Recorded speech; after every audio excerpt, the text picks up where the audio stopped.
একটি মেয়ে বারবার একই স্বপ্ন দেখছিল, বাবার মৃত্যুর স্বপ্ন। আর একজন ডাকিনী যে প্রতিশোধ নিতে এসেছিল ৩০ বছর পরে, এবং এসেছিল ঠিক সেই মুখ পরে, যে মুখটা সবচেয়ে বিশ্বাসযোগ্য। শ্রোতা বন্ধুরা, আজকের এপিসোড ১৭২ আপনাদের স্বাগত। ঘড়ির কাঁটায় ঠিক রাত ৯টা বেজেছে। রাত ৯টা মানেই অশরীরীর ভয়ের আসর। সেই আসর যেখানে ঘরের পর্দা টানা থাকলেও মনে হয় বাইরে কেউ উঁকি দিচ্ছে, যেখানে পাশের ঘর থেকে একটু শব্দ হলেই বুকটা ধড়াস করে ওঠে, যেখানে একা থাকলে মনে হয় আসলেই কি একা আছি। এই আসলে প্রতি রাতে আমরা আপনাদের সামনে নিয়ে আসি এমন ঘটনা যা শুনলে আপনি বুঝতে পারবেন এই পৃথিবীটা শুধু যা দেখা যায় তা দিয়ে তৈরি নয়। তাহলে শুরু করার আগে আপনাদের কাছে আমার ছোট্ট একটা অনুরোধ, যারা এখনও অশরীরী পরিবারের অংশ হননি তারা এক্ষুনি সাবস্ক্রাইব বাটনে চাপ দিন, পাশের বেল আইকনটা অন করুন, যেন রাত ৯টায় নতুন ঘটনা আসার সাথে সাথে আপনি জানতে পারেন। আর যারা ইতোমধ্যে সাবস্ক্রাইব করে আছেন, আজকের এপিসোডে লাইক দিন এবং কমেন্টে লিখুন আমি প্রস্তুত, যদি আজকের আতঙ্কের জন্য সত্যিই তৈরি থাকেন। শুরু করছি আজকের এপিসোড ১৭২-এর প্রথম ঘটনা। ভারতের উত্তর পূর্বের এক অরণ্য ঘেরা জনপদে ডাকিনীর প্রতিশোধ নেওয়ার ভয়ঙ্কর সত্য ঘটনা। প্রথম ঘটনা, অরুণাচল প্রদেশের সেই ডাকিনীর প্রতিশোধের ভয়ঙ্কর সত্য ঘটনা। এই ঘটনাটি আমাদের পাঠিয়েছেন সুমন্ত বিশ্বাস। সুমন্ত পশ্চিমবঙ্গের নদিয়া জেলার বাসিন্দা, বয়স তার ৩২। পেশায় তিনি একটি বেসরকারি স্বাস্থ্যসেবা সংস্থার ফিল্ড অফিসার। দূরদূরান্তের গ্রামে গিয়ে স্বাস্থ্য সচেতনতার কাজ করতে হয় বলে অরুণাচল প্রদেশের প্রত্যন্ত অঞ্চলেও তাকে যেতে হয়েছিল। সেই যাওয়াটাই তার জীবনের সবচেয়ে ভয়ঙ্কর অভিজ্ঞতায় পরিণত হয়েছিল। অসংখ্য ধন্যবাদ সুমন্তকে এই ভয়ঙ্কর সত্য ঘটনা আমাদের সাথে ভাগ করে নেওয়ার জন্য। ঘটনাটি সুমন্তের ভাষায় বলছি। ২০২৪ সালের জুলাই মাসের ঘটনা। আমাদের সংস্থা অরুণাচল প্রদেশের পাপুমপাড়ে জেলার একটি প্রত্যন্ত গ্রাম এলাকায় একটি স্বাস্থ্য সচেতনতা প্রকল্প পরিচালনা করছিল। সেই প্রকল্পের ফিল্ড সুপারভিশনের দায়িত্ব পড়েছিল আমার ওপরে। ইটানগর থেকে প্রায় ৩ ঘন্টার পথ, আঁকাবাঁকা পাহাড়ি রাস্তা, দুপাশে ঘন জঙ্গল, মাঝে মাঝে ছোট ছোট গ্রাম। সেই পথে একটা গ্রামে আমাদের থাকার ব্যবস্থা হয়েছিল। গ্রামটার নাম নেহ। খুব ছোট গ্রাম, মোট ২৫-৩০টা বাড়ি। গ্রামের মানুষ বেশিরভাগই নিশি জনজাতির। আমার সাথে ছিল আরেকজন, রাজেশ কুমার, বিহারের ছেলে, আমার জুনিয়র। দুজনে মিলে গ্রামে গ্রামে কাজ করছিলাম। নেহ গ্রামে পৌঁছানোর পরে আমাদের থাকার ব্যবস্থা হয়েছিল গ্রাম প্রধান নুয়াংবাইয়ের বাড়িতে। নুয়াংবাই বয়স্ক মানুষ, বয়স ৫০-এর ওপরে, শান্ত, কম কথা বলেন। তার বাড়িটা কাঠের তৈরি, পাহাড়ের ঢালে। ঘরের ভেতরে একটা বিশেষ ধরনের গন্ধ, ধূপের মতো কিন্তু আলাদা। পরে জেনেছিলাম ওটা নিশি জনজাতির একটি বিশেষ গাছের পোড়ানো ধোঁয়া, যা মন্দ আত্মা তাড়াতে ব্যবহার করা হয়। প্রথম দিন কাজের মধ্যেই কেটে গেল। গ্রামের মানুষদের সাথে কথা বললাম, স্বাস্থ্য কার্ড দিলাম, সচেতনতার পুস্তিকা বিতরণ করলাম, সব কিছু ঠিকঠাক। সন্ধ্যের পরে নুয়াংবাইয়ের বাড়ির বাইরের বারান্দায় বসেছিলাম। রাতের জঙ্গল বেশ নিস্তব্ধ। দূরে একটা পাখির ডাক, কখনো ঝিঁঝি পোকার শব্দ। রাজেশ ভেতরে ঘুমিয়ে পড়েছে। নুয়াংবাই এসে পাশে বসলেন, চা দিলেন। কিছুক্ষণ চুপ করে বসে রইলেন। তারপর আস্তে আস্তে জিজ্ঞেস করলেন, তুমি শুনেছ কিছু? আমি বললাম, কি? তিনি বললেন, গ্রামে আসার পথে কোনো অস্বাভাবিক কিছু দেখনি?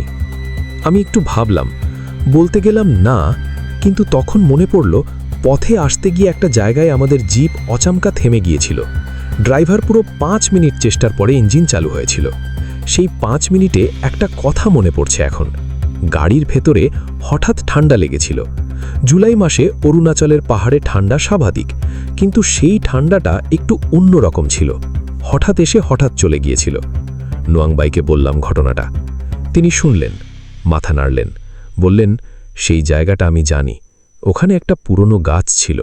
বছর ১০ আগে বজ্রপাতে পড়ে গেছে, কিন্তু শিকড় এখনও আছে। সেই শিকড়ে একটা জিনিস আছে। আমি বললাম, কি জিনিস? নুয়াংবাই আমার দিকে তাকালেন। তার চোখে একটা ভাব ছিল, সতর্কতার, কিন্তু সাথে কিছু একটা আরও ছিল, যেন বলতে চাইছেন কিন্তু নিশ্চিত নন বলবেন কিনা। তারপর বললেন, ৩০ বছর আগে এই গ্রামে একজন মহিলা থাকতেন। নাম ছিল মিলাং। বয়স ৫০-এর কাছাকাছি তখন। তিনি ছিলেন আমাদের গ্রামের ওঝা, মানে যে মানুষ মন্দ শক্তি সরায়, ভালো করে, আশীর্বাদ দেয়, সেই ধরনের। আমি বললাম, তারপর? নুয়াংবাই বললেন, মিলাং ভালো মানুষ ছিলেন, তাকে কেউ কোনোদিন কষ্ট দেয়নি, কিন্তু গ্রামে একজন ছিল, নামটা বলবো না, সে চেয়েছিল মিলাংয়ের শক্তি নিজের দখলে নিতে, কারণ ওঝার শক্তি মানে গ্রামে একটা বিশেষ মর্যাদা। সে কিছু কিছু জানত, কালোবিদ্যের ছোটখাটো জিনিস। সে মিলাংকে একদিন গ্রামের সামনে অপমান করল, বলল এই মহিলা ডাকিনি, মানুষের ক্ষতি করছে। মিলাং অস্বীকার করলেন, কিন্তু গ্রামে কিছু মানুষ বিশ্বাস করে ফেলল। তারপর কি হলো? নুয়াংবাই চুপ করে রইলেন একটু, তারপর বললেন, তারপর একটা রাতে মিলাংয়ের বাড়িতে আগুন লাগল। কেউ ধরিয়েছিল কিনা জানি না, মিলাং পুড়ে মরলেন। আমি চুপ করে রইলাম, কিন্তু মরার আগে মিলাং একটা কথা বলেছিলেন। গ্রামের কিছু মানুষ শুনেছিল, বলেছিলেন, যে আমাকে মেরেছে তার বংশের 3 পুরুষ আমার মুখ দেখে মরবে। রাতের জঙ্গল হঠাৎ আরও নিস্তব্ধ মনে হলো। 3 পুরুষ মানে? নোয়াংবাই বললেন, মিলাং মারা গেলেন 30 বছর আগে। সেই লোকটা যে মিলাংকে অপমান করেছিল, যার কারণে এই ঘটনা হয়েছিল, সে পরের বছরই মারা গেছে। মারার আগে নাকি বলেছিল, রাতে একটা মহিলা আসে তার স্বপ্নে, একই মুখ, একই চোখ, চুপ করে দাঁড়িয়ে থাকে। তার ছেলে মারা গেছে বছর 15 আগে, সেও মরার আগে একই কথা বলেছিল, একই স্বপ্ন, একই মহিলা। আমি বললাম, মানে 3 পুরুষের মধ্যে 2 জন গেছে? নোয়াংবাই বললেন, তৃতীয় পুরুষ এখনো আছে, তার নাতি, বয়স প্রায় 25, এখন ইটানগরে থাকে, কিন্তু মাস 6 আগে বাড়ি এসেছিল। বলেছে সেও স্বপ্ন দেখছে, একই স্বপ্ন। আমি কিছু বললাম না। নোয়াংবাই উঠে দাঁড়িয়ে বললেন, তুমি ঘুমাও, কাল সকালে কাজ আছে। তারপর ভেতরে চলে গেলেন। আমি অনেকক্ষণ বারান্দায় বসে রইলাম, রাতের জঙ্গলের দিকে তাকিয়ে। পরের দিন সকালে কাজ শুরু হলো। গ্রামের পাশের একটা জায়গায় আমাদের স্বাস্থ্য ক্যাম্প বসানোর কথা। সেখানে যাবার পথে গ্রামের একটা মেয়ে আমাদের সাথে চলতে লাগলো। মেয়েটার বয়স 15-16 বছর, নাম তার ইনচং। ইনচং একটু চুপচাপ মেয়ে, কিন্তু আমার পাশে পাশে হাঁটছিল। একটা সময় জিজ্ঞেস করল, আপনি কি নোয়াং কাকার সাথে কথা বলেছেন রাতে?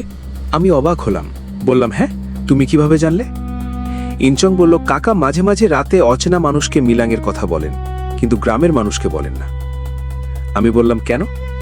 ইনচং থামল, আমার দিকে একটু তাকালো, তারপর বলল, কারণ মিলাংয়ের ঘটনা আসলে সবাই জানে, কিন্তু যে পরিবারের কথা বলা হয়েছে সেই পরিবারের একজন এখন ওই গ্রামে আসে মাঝে মাঝে, তার নাতির বউ এখানে থাকে, তাই সবাই সাবধান।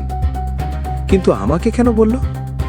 ইনচং বলল, কারণ আপনারা চলে যাবেন কয়েকদিনে, আর কাকা চান মানুষ এই গল্পটা জানুক। স্বাস্থ্য ক্যাম্পে সারাদিন কাজ হলো। বিকেলের দিকে একটু সময় পেলাম। রাজেশ বলল, চলো গ্রামটা একটু ঘুরে দেখি। গ্রামের শেষ মাথায় যেতে একটা পুরনো গাছের কাছে গেলাম।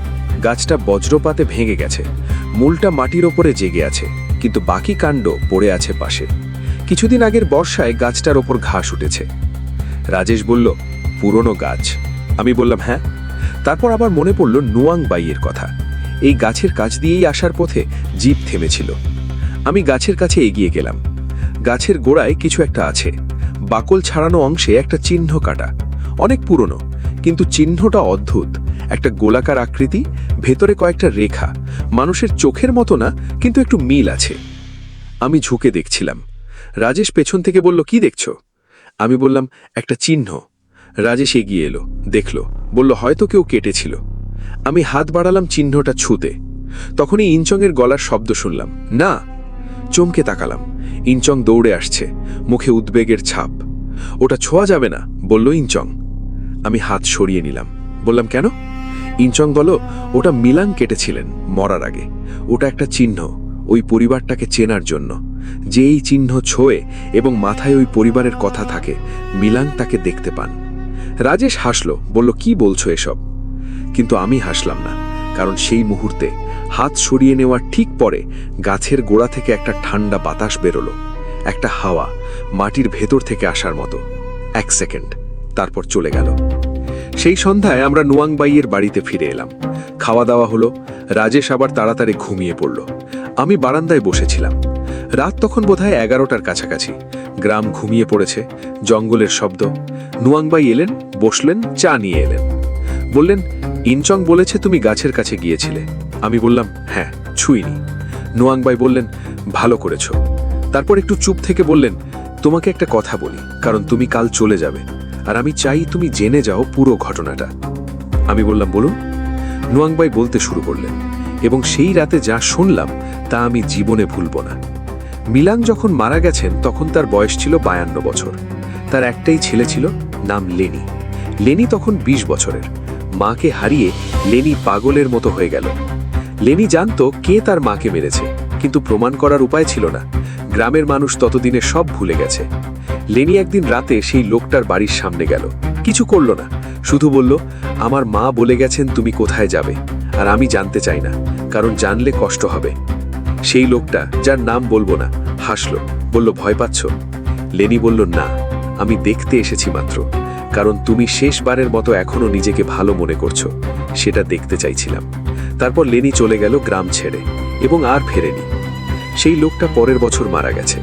মৃত্যুর আগে বলেছিল রাতে একটা মহিলা আসে, মুখ চেনা, মিলাংয়ের মুখ, কিন্তু কিছু বলে না, শুধু তাকায়। আর সেই তাকানোর পরে বুকের মধ্যে একটা চাপ লাগে, যেন একটা পাথর বসে যাচ্ছে ধীরে ধীরে। তার ছেলে 15 বছর পরে মারা গেছে, একই উপসর্গ, একই স্বপ্ন। এবার নাতি। নোয়াংবাই বললেন, নাতির নাম রিন।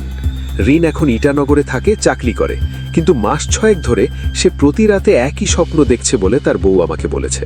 স্বপ্নে একটা মহিলা আসে, মুখ চেনা না, কিন্তু চোখ দুটো দেখলে মনে হয় অনেক পুরনো কেউ। সেই মহিলা কিছু বলে না, শুধু তাকায়। আমি বললাম, রিন কি জানে তার বাবা দাদার কথা? নোয়াংবাই বললেন, জানে, কিন্তু সে বিশ্বাস করে না। কিন্তু স্বপ্ন তো দেখছে। হ্যাঁ, সে বলছে দুঃস্বপ্ন, টেনশনের কারণে, কিন্তু তার বউ, সে একটু ভয় পাচ্ছে। আমি জিজ্ঞেস করলাম, রিনের বউ কি এখানে আছে? নোয়াংবাই বললেন, আছে, গ্রামের পশ্চিম দিকে তার বাপের বাড়ি। মেয়েটার নাম চাংকি। আমি বললাম, সে কি আমার সাথে কথা বলবে? নোয়াংবাই বললেন, জানি না, সকালে জিজ্ঞেস করা যাবে। সেই রাতে আমি ঘুমাতে গেলাম। রাজেশ ঘুমাচ্ছে, কিন্তু আমার ঘুম আসছে না, কারণ একটা কথা আমার মাথায় ঘুরছে। নোয়াংবাই বলেছেন, মিলাং মরার আগে বলে গেছেন 3 পুরুষ তার মুখ দেখে মরবে। 2 জন মরেছে, রিন তৃতীয়, এবং রিন স্বপ্ন দেখছে, মানে তৃতীয় পুরুষের পালা শুরু হয়েছে। শুয়ে শুয়ে ভাবছিলাম, এইসব মানুষ বিশ্বাস করে, হয়তো কাকতালীয়ভাবে 2 জন মরেছে, হয়তো রিনও স্বাভাবিক স্ট্রেস থেকে দুঃস্বপ্ন দেখছে। কিন্তু তখন সেই ঘটনাটা ঘটল। আমার ঘরের দরজা বন্ধ, জানালা দিয়ে রাতের জঙ্গলের বাতাস আসছে। আমি শুয়ে আছি, হঠাৎ শুনলাম রাজেশ কথা বলছে, ঘুমের মধ্যে কথা বলছে। মাঝে মাঝে এটা হয়। আমি পাশ ফিরলাম, কিন্তু রাজেশ যা বলছে সেটা শুনে আমি স্থির হয়ে গেলাম। রাজেশ বলছে, না, আমি সরব না। তুমি কে? তুমি এখানে কেন? আমি বললাম, রাজেশ। রাজেশ চুপ করলো, একটু নড়ল, তারপর আবার শুরু করলো, চোখ বন্ধ করো, আমার দিকে তাকিও না, ওই চোখে তাকানো যায় না। আমি উঠে বসলাম, টর্চ জ্বাললাম। রাজেশ চোখ বন্ধ করে ঘুমাচ্ছে, কিন্তু মুখ দিয়ে কথা বেরোচ্ছে। আমি রাজেশকে ডাকলাম, রাজেশ, রাজেশ। রাজেশ চমকে উঠল, চোখ খুলল, আমার দিকে তাকালো, বলল, কি হলো? আমি বললাম, কিছু না, ঘুমের মধ্যে কথা বলছিলে। রাজেশ বলল, কি স্বপ্ন দেখছিলে? রাজেশ কিছুক্ষণ চুপ করে থাকলো, তারপর বলল, একটা মহিলা দাঁড়িয়েছিল ঘরের কোণে।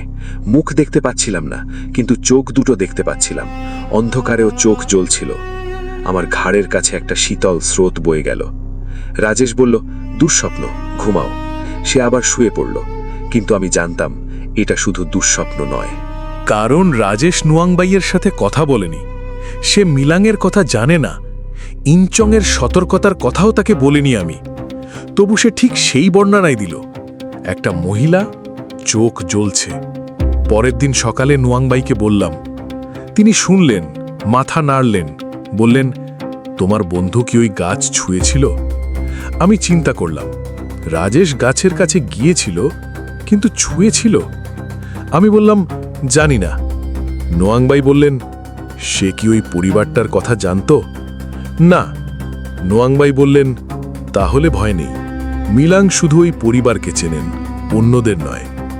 কিন্তু তার গলায় নিশ্চয়তা ছিল না। চাংকির সাথে সেদিন দেখা হলো, ছোটখাটো মেয়ে, চুপচাপ, কিন্তু তার চোখে একটা অস্থিরতা। চাংকি বলল, আমার স্বামী ভালো নেই, কিন্তু কিছু বলবে না আমাকে, বলে টেনশন, কিন্তু আমি দেখছি কি হচ্ছে। আমি বললাম, কি দেখছেন? চাংকি বলল, স্বামী রাতে ঘুমের মধ্যে কথা বলে চলে যাও, মাঝে মাঝে কাঁদে, আর সকালে কিছু মনে থাকে না। এটা কতদিন ধরে? 6 মাস ধরে, আর 1 মাস ধরে একটু বেশি হচ্ছে। মানে? চাঙ্কি একটু থামল, তারপর বলল, মানে রাতে শুধু কথা বলছে না, মাঝে মাঝে উঠে বসছে, চোখ খোলা কিন্তু ঘুম, আর তাকাচ্ছে একটা দিকে, ঘরের একটা কোণে। আমি যখন জিজ্ঞেস করি জবাব দেয় না, সকালে মনে নেই। আমি বললাম, ডাক্তার দেখিয়েছেন? দেখিয়েছি, ডাক্তার বলেছেন স্লিপ ডিসঅর্ডার, ওষুধ দিয়েছেন, ওষুধ খেলে একটু কম হয় কিন্তু পুরো বন্ধ হয় না। চাঙ্কি একটু চুপ থেকে বলল, কিন্তু ডাক্তার একটা কথার উত্তর দিতে পারেননি। কোন কথা? গত মাসে একবার রাতে স্বামী উঠে বসল, কোণের দিকে তাকালো, তারপর বলল, তুমি কি সত্যিই মিলাং? আমি জিজ্ঞেস করলাম, কার সাথে কথা বলছো? সে জবাব দিল না, শুয়ে পড়ল। সকালে মনে নেই, কিন্তু মিলাংয়ের নাম সে জানে না। আমি কোনোদিন বলিনি। আমার বুকের মধ্যে একটা চাপ লাগলো। মিলাংয়ের নাম সে কোথায় পেল? চাঙ্কি বলল, এটাই আমি বুঝতে পারছি না। আমার কাজের শেষ দিন হলো সেটা, পরের দিন ফিরতে হবে। সন্ধ্যায় নুয়াংবাইয়ের সাথে শেষবার কথা হলো। তিনি বললেন, তুমি একটা কাজ করতে পারো, গিয়ে হিনকে বলো সে যেন গ্রামে আসে একবার। আমি একটা আনুষ্ঠানিকতা করব, মিলাংকে শান্ত করার চেষ্টা করব। আমি বললাম, কিন্তু সে মানবে? নুয়াংবাই বললেন, হয়তো না, কিন্তু তার বউ মানবে, আর বউ বললে হয়তো সে আসবে। আমি চাঙ্কিকে খুঁজে বের করলাম, বললাম, নুয়াংবাইয়ের কথা। চাঙ্কি বলল, আমিও চাই, কিন্তু স্বামী বিশ্বাস করে না এসব। আমি বললাম, চেষ্টা করুন, এটা বলুন তাকে, আমি শুধু একবার দেখতে চাই গ্রামটা, এটুকু। চাঙ্কি বলল, বলবো। আমি পরের দিন ফিরে এলাম। ইটানগরে এক রাত থেকে ট্রেনে উঠলাম। ট্রেনে বসে রাজেশকে জিজ্ঞেস করলাম, ওই গাছটা ছুঁয়েছিলে তুমি? রাজেশ বলল, কোন গাছ? যেটার কাছে গিয়েছিলাম বিকেলে।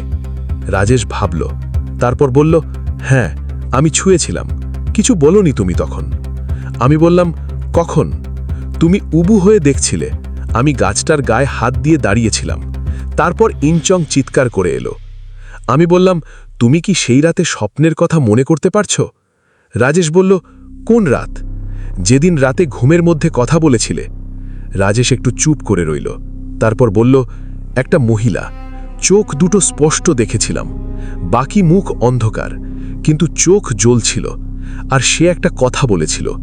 আমি বললাম, কি বলেছিল? রাজেশ বলেছিল, তুমি না, তোমার কাজ নেই আমার সাথে, আমি অপেক্ষা করছি আমার লোকের জন্য। আমি সেই কথাটা শুনে স্থির হয়ে থাকলাম। সেই মহিলা রাজেশকে সরিয়ে দিয়েছে, কারণ রাজেশ তার লোক নয়, কিন্তু সে অপেক্ষা করছে ঋণের জন্য। ট্রেনে বসে আমি চাঙ্কিকে একটা মেসেজ পাঠালাম, বললাম, যত তাড়াতাড়ি পারেন স্বামীকে গ্রামে নিয়ে যান, নুয়াং কাকার সাথে কথা বলান। কয়েক ঘন্টা পরে চাঙ্কির মেসেজ এলো। আজ সকালে স্বামীকে বললাম একবার গ্রাম যাওয়ার কথা। সে প্রথমে না বলল, কিন্তু বিকেলে নিজেই বলল, চলো যাই। জিজ্ঞেস করলাম, কেন হঠাৎ? বলল, গতরাতে একটা স্বপ্ন দেখেছে, একটা মহিলা বলেছে, গ্রামে আয়, আমি ওখানে আছি। আমি মেসেজটা পড়লাম। মিলাং নিজেই তাকে ডাকছেন গ্রামে। তার মানে মিলাং ৩০ বছর পরে প্রস্তুত। আমি নুয়াংবাইকে ফোন করলাম, বললাম চাঙ্কির মেসেজের কথা। নুয়াংবাই বললেন, জানতাম এটা হবে, মিলাং অপেক্ষা করেছেন, এখন সময় এসেছে। আমি বললাম, ঋণ কি বাঁচবে? নুয়াংবাই বললেন, সেটা নির্ভর করছে মিলাং তাকে কি দেখাবেন। যদি মিলাং শুধু দেখাতে চান তাহলে হয়তো বাঁচবে, কিন্তু যদি মিলাং শেষ করতে চান তাহলে আমার কিছু করার নেই। আপনি চেষ্টা করবেন? করব, কিন্তু মিলাং যদি সত্যিই প্রতিজ্ঞা করে থাকেন ৩ পুরুষের কথা, তাহলে আমার কথা তিনি শুনবেন কিনা জানি না। সেই কথোপকথনের ২ সপ্তাহ পরে চাঙ্কির মেসেজ পেলাম। ঋণ গ্রামে গিয়েছিল, নুয়াং কাকা একটা অনুষ্ঠান করেছেন, ঋণ সেখানে ছিল। অনুষ্ঠানের মাঝে ঋণ হঠাৎ জ্ঞান হারিয়ে ফেলে, পরে উঠে বসে, বলে, একটা মহিলা এসেছিল, অনেকক্ষণ দাঁড়িয়েছিল, তারপর চলে গেল। আমি উৎসাহিত হয়ে পড়লাম, বললাম, তারপর? চাঙ্কি বলল, তারপর সে বাড়ি ফিরেছে, রাতে ঘুম হয়েছে, কোনো স্বপ্ন দেখেনি, ভালো হয়ে গেছে। চাঙ্কি বলল, জানি না। নুয়াং কাকা বলেছেন, মিলাং হয়তো বুঝলেন ঋণ দোষী নয়, ওর বাবা দাদা তারাও নিজে কিছু করেনি, পাপটা করেছিল প্রথম পুরুষ, কিন্তু পরের প্রজন্মরা সেই পাপের ভার বহন করছে। তাহলে মিলাং কি ছেড়ে দিলেন? চাঙ্কি বললেন, সম্পূর্ণ বলা যাবে না, পরের অমাবস্যা পর্যন্ত দেখতে হবে। সেই মেসেজ পাঠানোর পরে আরও কিছুদিন কেটে গেছে। এরপর চাঙ্কি আর কোনো মেসেজ আসেনি। আমি একটা মেসেজ পাঠালাম, কেমন আছেন? চাঙ্কি বলল, স্বামী ভালো আছে, স্বপ্ন আর দেখে না। নুয়াং কাকা বলেছেন, মিলাং হয়তো শেষমেশ বুঝলেন ঋণ দোষী নয়। আমি মেসেজটা পড়ে একটু স্বস্তি পেলাম। কিন্তু তারপরই চাঙ্কির আর একটা মেসেজ এলো। কিন্তু কাকা আর একটা কথা বললেন। কি বললেন? মিলাং হয়তো ঋণকে ছেড়ে দিয়েছেন, কিন্তু তার মানে এই নয় যে তিনি চলে গেছেন। মিলাং এখনও আছেন, কারণ যে পাপ হয়েছিল সেই পাপের কথা মিলাং ভোলেননি। শুধু তিনি দেখছেন এখন কার ওপরে সেই পাপটা চাপা আছে। আমি বললাম, মানে? বললেন, মানে যদি কোনোদিন ওই পরিবার থেকে কেউ আবার সেই পুরনো পথে হাঁটে, যে পথে হেঁটে প্রথম পুরুষ মিলাংকে শেষ করেছিল, তাহলে মিলাং আবার আসবেন। আমি সেই মেসেজটা পড়ে বুঝলাম, মিলাং শেষ হননি, তিনি শুধু সরে গেছেন। দেখছেন ৩০ বছর ধরে যে প্রতিশোধ চলছিল সেটা থামেনি, শুধু একটা বিরতি নিয়েছে। আর সেই বিরতির মানে হলো মিলাং এখন জানেন কোথায় থাকতে হয়, কিভাবে অপেক্ষা করতে হয়, কারণ তার প্রতিজ্ঞার মেয়াদ শেষ হয়নি। এই ছিল সুমন্তের ঘটনা। ঘটনাটি শেষ করার আগে সুমন্ত বলেছিলেন, ভাই, আমি সেই গ্রামটায় যাওয়ার পরে অনেক কিছু বদলে গেছে আমার ভেতরে। বিশেষত একটা কথা, আমরা যা দেখি তাই সত্যি মনে করি, কিন্তু মিলাং তো দেখা যাচ্ছেন না, অথচ ৩০ বছর ধরে তিনি আছেন ঋণের ঘরের কোণে, তার বাবার স্বপ্নে, তার দাদার শেষ রাতে।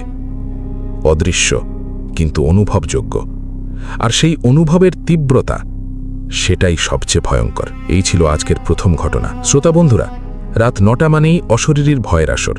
এখানে গল্প নয়, ঘটনা শোনানো হয়। প্রথম ঘটনাটি কেমন লাগলো অবশ্যই কমেন্ট বক্সে জানাবেন। আর মনে রাখবেন, অশরীরী কখনো কালো জাদু, অন্ধবিশ্বাস ও কুসংস্কারকে প্রমোট করে না। অশরীরের সকল ঘটনা আপনি বিশ্বাস করবেন কি করবেন না, সেটা একান্তই আপনার নিজের ব্যাপার। তবে বিনোদন হিসেবে নেওয়াই হবে বুদ্ধিমানের কাজ। এবার প্রস্তুত হন আজকের দ্বিতীয় ঘটনার জন্য। আজকের দ্বিতীয় ঘটনা নিয়ে আমরা যাব ভারতের পশ্চিম প্রান্তের এক ছোট্ট বন্দর শহরে, দিউতে, যেখানে একটি পরিবারের একটি মেয়ে বারবার একই স্বপ্ন দেখত, এবং সেই স্বপ্ন একদিন সত্যি হয়ে গেল। কিন্তু যেভাবে সত্যি হলো সেটা জানলে আপনার বুকের মধ্যে ঠান্ডা জমে যাবে। দ্বিতীয় ঘটনা, দিউয়ের সেই পরিবারের স্বপ্ন সত্যি হওয়ার ভয়ঙ্কর সত্য ঘটনা। এই ঘটনাটি আমাদের পাঠিয়েছেন তনুশ্রী মণ্ডল। তনুশ্রী পশ্চিমবঙ্গের হুগলি জেলার বাসিন্দা। বয়স তার 29। পেশায় তিনি একজন স্কুল শিক্ষিকা। 2023 সালের গ্রীষ্মকালে পরিবারের সাথে দিউতে বেড়াতে গিয়ে এই ঘটনার মুখোমুখি হয়েছিলেন। বলেছেন, এই ঘটনা যদি আমাদের শ্রোতাদের সাথে ভাগ না করেন তাহলে বুকের মধ্যে থেকে যাবে চিরকাল। অসংখ্য ধন্যবাদ তনুশ্রীকে এই ভয়ঙ্কর সত্য ঘটনা আমাদের সাথে ভাগ করে নেওয়ার জন্য। ঘটনাটি তনুশ্রীর ভাষায় বলছি। 2023 সালের মে মাসের মাঝামাঝি, গরমের ছুটি পড়েছে। বাবা বললেন এবার একটু ঘুরে আসা দরকার, অনেক দিন কোথাও যাওয়া হয়নি। আমাদের পরিবারে মোট 4 জন, বাবা, মা, আমি আর আমার ছোট বোন মিতু। মিতুর বয়স তখন 17, কলেজে পড়ছে। বাবা বললেন দিউতে যাবেন, সমুদ্র, পুরনো গির্জা, পর্তুগিজ স্থাপত্য, একটু অন্যরকম জায়গা। আমরা রওনা হলাম। দিউ পৌঁছালাম সন্ধ্যায়। হোটেলে উঠলাম। হোটেলটা শহর থেকে একটু দূরে, সমুদ্রের কাছাকাছি। পুরনো ধরনের বিল্ডিং, সাদা রং, বারান্দা থেকে সমুদ্র দেখা যায়। মিতু ভীষণ খুশি, সে সমুদ্র খুব ভালোবাসে। পরের দিন সকালে উঠে সমুদ্রের ধারে গেলাম, ঘুরলাম, দুপুরে ফিরে খেয়ে বিশ্রাম নিলাম। বিকেলে মিতু একটু চুপচাপ ছিল। মা জিজ্ঞেস করলেন, কি হয়েছে? মিতু বলল, কিছু না, একটু ঘুমাইনি। মা বললেন, রাতে ঘুম হয়নি? মিতু বলল, হয়েছে, কিন্তু স্বপ্ন দেখেছি। আমি জিজ্ঞেস করলাম, কি স্বপ্ন? মিতু একটু থামল, তারপর বলল, বাবাকে নিয়ে। মা বললেন, কি স্বপ্ন বাবাকে নিয়ে? মিতু বলল, বাবা একটা পুরনো বাড়ির সামনে দাঁড়িয়ে আছেন। রাত, বাড়িটা বড়, পুরনো, জানালায় আলো নেই, বাবা একা দাঁড়িয়ে। আমি ডাকছি, বাবা ঘুরছেন না। বাবা হাসলেন, বললেন, ছুটিতে এসে একটু বেশি এক্সাইটেড, তাই স্বপ্নটা আসছে। মিতু কিছু বলল না, কিন্তু আমি দেখলাম মিতুর মুখটা একটু ফ্যাকাশে এবং তার চোখে একটা ভয়ের ছায়া। পরের দিন আমরা দিউয়ের পুরনো দুর্গ দেখতে গেলাম। বাবা ঘুরে ঘুরে দেখছেন, ছবি তুলছেন, মা আর আমি পাশে পাশে, মিতু একটু পেছনে পেছনে। একটা জায়গায় এসে মিতু হঠাৎ থামল। দুর্গের ভেতরে একটা পুরনো অংশ, ইট খসে পড়া দেওয়াল, বন্ধ দরজা। সেই দরজার সামনে বাবা দাঁড়িয়ে ছবি তুলছেন। মিতু সেদিকে তাকিয়ে থেমে গেল। আমি বললাম, কি হলো? মিতু কোনো জবাব দিল না, শুধু সেদিকে তাকিয়ে। আমি তার হাত ধরলাম। মিতু। মিতু ঘুরে আমার দিকে তাকালো, মুখটা পাথরের মতো। বলল, দিদি, ওই দরজাটা। কি? ওই দরজাটা স্বপ্নে দেখেছিলাম। আমি সেই দরজার দিকে তাকালাম। পুরনো কাঠের দরজা, ধুলো মাকড়সার জাল, তেমন বিশেষ কিছু নেই। কিন্তু মিতুর মুখ দেখে বুকটা একটু চাপ দিয়ে উঠল। বললাম, স্বপ্নের ঠিক এই দরজাটা? মিতু বলল, হ্যাঁ, এই দরজা, এই রং, এই ইটের কাজ সব এক। বাবা এদিকে ফিরলেন, বললেন, কি হলো? মিতু বলল, কিছু না বাবা। কিন্তু সেদিন সন্ধ্যায় মিতু আমার ঘরে এলো, দরজা বন্ধ করল, বলল, দিদি, আমি ভয় পাচ্ছি। আমি বললাম, কেন? মিতু বলল, স্বপ্নে প্রতি রাতে বাবা ওই দরজার কাছে যান, দরজা খোলে, বাবা ভেতরে যান আর বেরোন না। আমার হাত ঠান্ডা হয়ে গেল। বললাম, স্বপ্নে বাবা ভেতর থেকে বেরোননি? না, 3 রাতেই বেরোননি। আমি বললাম, এটা শুধু স্বপ্ন, কাল সেই জায়গায় আর যাব না আমরা। মিতু বলল, কিন্তু বাবাকে বলিস কি? আমি বললাম, বাবা হাসবেন। মিতু বলল, তাহলে বলিস না, কিন্তু তুই একটু দেখিস। সেই রাতে মিতুর ঘরের পাশে আমার ঘর। শুয়ে পড়লাম, ঘুম আসছে না। মিতুর কথাগুলো মাথায় ঘুরছে। স্বপ্নে বাবা দরজার সামনে যান, দরজা খোলে, বাবা ভেতরে যান, বেরোন না। আর সেই দরজাটা সত্যি দেখেছে মিতু, দিউয়ের পুরনো দুর্গে। আমি যুক্তি দিয়ে ভাবলাম, মিতু আগে থেকে দিউয়ের ছবি হয়তো ইন্টারনেটে দেখেছে, সেখান থেকে অবচেতনে সেই দরজার ছবি মনে থেকে গেছে, স্বপ্নে এসেছে। কিন্তু মিতু বলেছিল 3 রাত আগে থেকে স্বপ্ন আসছে। আমরা দিউতে এসেছি মাত্র 2 দিন, মানে প্রথম স্বপ্নটা দেখেছে দিউতে আসার আগেই। আমি সেই কথাটাই হোঁচট খেলাম। পরের দিন সকালে বাবা বললেন, আজকে সেই দুর্গের অন্য অংশটা ঘুরে দেখব। মিতু একটু চুপ হয়ে গেল। আমি বললাম, বাবা, আজকে অন্য কোথাও যাই, সমুদ্রে। বাবা একটু অবাক হলেন, বললেন, কেন? আমি বললাম, কাল অনেক হেঁটেছি, আজকে একটু আরামে থাকি। বাবা মাথা নাড়লেন, বললেন, ঠিক আছে। সেদিন আমরা সমুদ্রে গেলাম। মিতু একটু হালকা হলো। কিন্তু রাতে মিতু আবার আমার ঘরে এলো। এবার তার মুখ আরও ফ্যাকাশে। আমি বললাম, আজকে স্বপ্ন দেখলে? মিতু বলল, দেখলাম। কি? মিতু বলল, স্বপ্নে বাবা দরজার ভেতরে গেলেন, তারপর দরজা বন্ধ হলো। আমি অনেকক্ষণ দাঁড়িয়ে থাকলাম, তারপর দরজাটা আবার খুলল। আমি বললাম, বাবা বেরোলেন? মিতু বলল, না, দরজা খুলল, কিন্তু ভেতর থেকে অন্ধকার বেরোলো, আর অন্ধকারের মধ্যে একটা গলার শব্দ। কার গলার শব্দ? মিতু বলল, বাবার গলা। কি বলল? মিতু বলল, মিতু, ভেতরে আয়, কি সুন্দর এখানে। আমার সারা শরীর ঠান্ডা হয়ে গেল। বললাম, কিন্তু বাবা ঠিক আছেন, পাশের ঘরে ঘুমাচ্ছেন। মিতু বলল, জানি, কিন্তু স্বপ্নে বাবার গলাই বলছে। আমি বললাম, তুমি কি গেলে? মিতু বলল, না, আমি দৌড়ে পালালাম আর ঘুম ভেঙে গেল। আমি বললাম, কাল আমরা চলে যাব। মিতু বলল, বাবা শুনবেন? আমি বললাম, আমি একটা কারণ বের করব। পরের দিন সকালে আমি বাবাকে বললাম, বাবা, আমার একটু অসুস্থ লাগছে, বাড়ি ফিরে যাই। বাবা চিন্তিত হয়ে পড়লেন, বললেন, কি হয়েছে? মা আমার কপালে হাত দিলেন, বললেন, একটু গরম লাগছে। বাবা বললেন, ডাক্তার দেখাই? আমি বললাম, না, বাড়ি ফিরলেই ভালো লাগবে, চেনা পরিবেশ ভালো। বাবা রাজি হলেন। সেই দিনেই আমরা দিউ থেকে বেরোনোর ব্যবস্থা করলাম।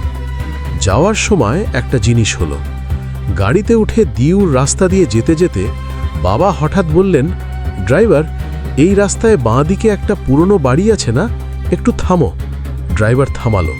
বাবা বললেন, ওই বাড়িটা দেখবো একটু, পর্তুগিজ আমলের মনে হচ্ছে। আমি তাকালাম। রাস্তার বাঁ দিকে একটা পুরনো বাড়ি, বড় সাদা রং, কিন্তু খসে পড়েছে অনেকটা। জানালাগুলো বন্ধ, দরজাটা কাঠের, পুরনো। মিতু সেই দরজার দিকে তাকালো, তারপর আমার হাত চেপে ধরল। আমি বুঝলাম এটাই সেই দরজা, স্বপ্নের দরজা। বাবা গাড়ি থেকে নামতে গেলেন। আমি বললাম, বাবা, আমার খারাপ লাগছে, এখন না। বাবা একটু অপেক্ষা করলেন, আমার মুখের দিকে তাকালেন, তারপর বললেন, ঠিক আছে, চলো। গাড়ি চলল। মিতুর হাত আমার হাতেই ছিল। ধীরে ধীরে চাপটা কমল। আমরা দিউ থেকে বেরিয়ে গেলাম। বাড়ি ফেরার পরে সেই রাতে মিতু আর সেই স্বপ্ন দেখে না, পরের রাতেও না। তারপর থেকে সেই স্বপ্ন আর আসেনি। কিন্তু আমি একটা কথা ভুলতে পারিনি, সেই বাড়িটার সামনে বাবা নামতে চেয়েছিলেন। যদি আমি না থামাতাম, বাবা নামতেন, ওই দরজার সামনে যেতেন। আর মিতুর স্বপ্নে বাবা সেই দরজার ভেতরে গিয়েছিলেন, বেরোননি। স্বপ্ন আর বাস্তব যেন একটা সুতোয় গেঁথে ছিল। যদি বাস্তবে বাবা সেই বাড়িতে ঢুকতেন, স্বপ্নে যা হয়েছে তা কি সত্যি হতো? এটা আমি জানি না, হয়তো কোনো দিন জানব না। কিন্তু একটা কথা জানি, মিতু 3 রাত ধরে একটা সতর্কবার্তা পেয়েছিল, আর সেই সতর্কবার্তাকে আমি হালকাভাবে নিলে কি হতো জানি না। মিতু এখন কেমন আছে? ভালো আছে, স্বপ্ন আর দেখছে না। তবে একটা কথা বলেছে, সে বলেছে, দিদি, আমি মাঝে মাঝে ভাবি যে ঘরটার কথা বলছি, সেই ঘরের মধ্যে কি ছিল, বাবা কেন ভেতরে গেলেন? আর সেই গলা, বাবার মতো গলা, সে বলেছিল কি সুন্দর এখানে, কিন্তু ভেতরটা দেখিনি, দেখতে পাইনি। দরজার ওদিক থেকে শুধু অন্ধকার দেখেছিলাম। মিতু থেমে বলেছিল, আমার মাঝে মাঝে মনে হয় হয়তো ভয়েই থেমেছি, নইলে হয়তো আরও একটু এগিয়ে গেলে কিছু একটা দেখতে পেতাম। আমি মিতুকে বলেছিলাম, না, না দেখাই ভালো হয়েছে। তনুশ্রী ঘটনা শেষ করে বলেছিলেন, ভাই, স্বপ্ন মানেই কি শুধু অবচেতন মনের কাজ, নাকি কখনো কখনো স্বপ্ন একটা বার্তা? কখনো কখনো কেউ দেখাতে চায়, আগে থেকে দেখায়, যেন আমরা সামলাতে পারি। মিতুর স্বপ্নটা যদি না আসতো, আমি বাবাকে থামাতে পারতাম না। বাবা সেই দরজায় ঢুকতেন, আর তারপর কি হতো সেটা ভাবলে আজও রাতে ঘুম আসে না। তনুশ্রী শেষে বললেন, সেই বাড়িটা এখনও দিউতে আছে, আমি নিশ্চিত, কারণ গুগলে দিউর কিছু ছবি খুঁজতে গিয়ে একটা ছবিতে সেই বাড়িটা চিনতে পেরেছিলাম। ছবির মন্তব্যে লেখা ছিল, পর্তুগিজ আমলের পরিত্যক্ত বাড়ি, স্থানীয়রা এই বাড়ির ভেতরে যায় না। কেন যায় না সেটা লেখা ছিল না, কিন্তু আমার মনে হয় কারণটা আমি জানি। শ্রোতা বন্ধুরা, আজকের এপিসোড 172-এর 2টি ঘটনা এখানেই শেষ করলাম। অরুণাচলের সেই ডাকিনী মিলাং, যিনি 30 বছর ধরে অপেক্ষা করেছেন, যিনি 3 পুরুষের বুকে তার অদৃশ্য উপস্থিতি চাপিয়ে দিয়েছেন, তিনি হয়তো সরে গেছেন, কিন্তু শেষ হননি। কারণ প্রতিশোধের প্রতিজ্ঞা ফুরোয় না, শুধু অপেক্ষা করে। আর দিউর সেই পুরনো বাড়ির বন্ধ দরজা, যে দরজা একটি মেয়ে 3 রাত ধরে স্বপ্নে দেখেছিল, যে দরজার ভেতরে তার বাবার মতো গলায় কেউ ডেকেছিল, ভেতরে আয়, কি সুন্দর এখানে, সেই দরজা আজও বন্ধ, আর স্থানীয়রা সেই বাড়িতে যায় না। এই 2টি ঘটনা আমাদের মনে করিয়ে দেয়, এই পৃথিবীতে কিছু প্রতিশোধ আছে যা মৃত্যুতেও শেষ হয় না, কিছু স্বপ্ন আছে যা সতর্ক বার্তা নিয়ে আসে, আর কিছু দরজা আছে যা বন্ধ থাকলেই মঙ্গল, কারণ সেই দরজার ভেতরে যা আছে সেটা জানলে ফেরার পথ থাকে না। যদি এরকম কোনো অভিজ্ঞতা আপনার বা আপনার পরিচিত কারোর জীবনে ঘটে থাকে, তাহলে আমাদের সাথে শেয়ার করতে পারেন। আমাদের ইমেল oshoriri@gmail.com। আপনার পরিচয় সম্পূর্ণ গোপন রাখার প্রতিশ্রুতি দিচ্ছি। আজকের এপিসোড কেমন লাগলো কমেন্ট বক্সে জানাতে ভুলবেন না। লাইক দিন, আপনার প্রিয়জনের সাথে শেয়ার করুন। যারা এখনও সাবস্ক্রাইব করেননি, প্লিজ এখনই সাবস্ক্রাইব করুন এবং বেল আইকন অন করুন, যেন পরের এপিসোড প্রকাশ হওয়ার সাথে সাথে নোটিফিকেশন পান। মনে রাখবেন, রাত 9টা মানেই অশরীরীর ভয়ের আসর। এই আসর থেকে বেরোবার পথ নেই, কারণ ভয় যতক্ষণ আছে, অশরীরী ততক্ষণ আছে। অন্ধকার যতক্ষণ থাকবে, এই আসর চলতে থাকবে। আগামী নতুন এপিসোডে সম্পূর্ণ নতুন ভয়ঙ্কর সত্য ঘটনা নিয়ে হাজির হব। সে পর্যন্ত ভালো থাকুন, সুস্থ থাকুন, সুন্দর থাকুন, নিরাপদে থাকুন। পুরনো দুর্গে একা ঢুকবেন না, বন্ধ দরজা খুলবেন না, আর যদি কোনো স্বপ্ন বারবার একই ঘটনা দেখায় সেই স্বপ্নকে হালকাভাবে নেবেন না, কারণ কখনো কখনো যা দেখাচ্ছে সেটা সতর্কবার্তা, আর সেই বার্তা অগ্রাহ্য করলে পরিণতি কি হয় সেটা মিলাংয়ের 3 পুরুষ জানে। শুভরাত্রি।